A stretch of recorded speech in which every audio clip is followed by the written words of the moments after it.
C'est allé à 8h22, c'est l'heure de retrouver le regard libre d'Elisabeth Lévy. Bonjour Elisabeth. Bonjour Elisabeth. Bonjour Laurence, bonjour à tous. Alors vous avez voulu revenir ce matin sur le procès de Viry-Châtillon. On a beaucoup parlé le week-end dernier, mais vous avez voulu en parler avec une phrase du réquisitoire qui a un petit peu moins été présente dans l'actualité finalement, dont on a moins parlé peut-être. Oui, c'était forcément, puisque c'était un procès à huis clos, et donc cette phrase, on la connaît par le récit de Thibaut de Montbrial, qui est l'avocat de la policière qui a été brûlée et caillassée. Alors, il faut savoir que l'enquête et le procès ont été marqués par les pressions, les intimidations de témoins, les invectives aux magistrats et les avocats, pour finir par cette bataille rangée dans le box et dans la salle.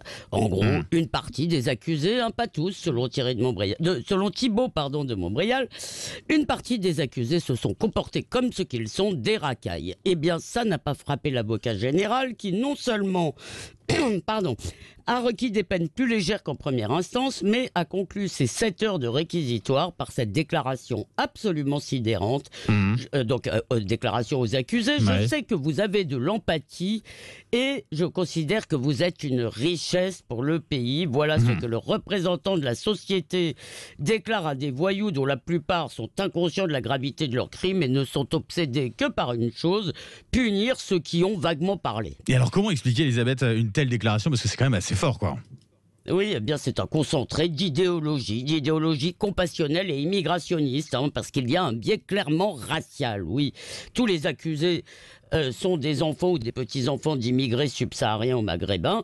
S'il y avait eu dans le box des identitaires qui avaient attaqué l'un de ces enfants ou petits-enfants, un noir ou un arabe, eh bien il leur aurait dit, le procureur, l'avocat général leur aurait dit à ces identitaires, et il aurait eu raison: vous êtes la honte du pays, vous êtes une richesse pour le pays. C'est la déclinaison, vous le savez bien, du célèbre l'immigration est une chose pour la France, qui dans des circonstances moins dramatiques fait rigoler tout le monde, y compris les immigrés.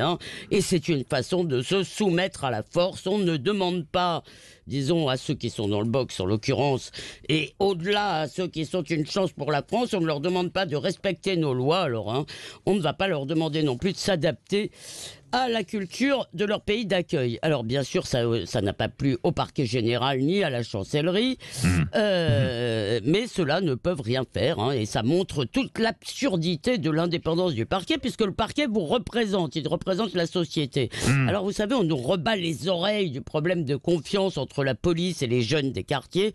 Eh bien, ce procès ne risque pas de rétablir la confiance de tous les Français dans leur justice, et cette confiance est dramatiquement faible quant aux policiers. Peut-être que, comme le dit Thibaut de Montbrial, certains riposteront sur le terrain, ce qu'on appelle jouer les cow-boys, mais le plus probable est que beaucoup refuseront de prendre le moindre risque pour défendre une société qui les laisse tomber de cette façon. Et franchement, on ne pourra pas les en blâmer. Juste un mot, quand je parle du pays d'accueil de ces jeunes, c'est évidemment le pays d'accueil de leurs parents ou leurs grands-parents. Effectivement, merci beaucoup. En tout cas, le regard toujours très libre d'Elisabeth Lévy, qu'on aura le plaisir de retrouver à 8h45 pour le petit-déj de l'actu avec Eric Revel, qu'on va rejoindre.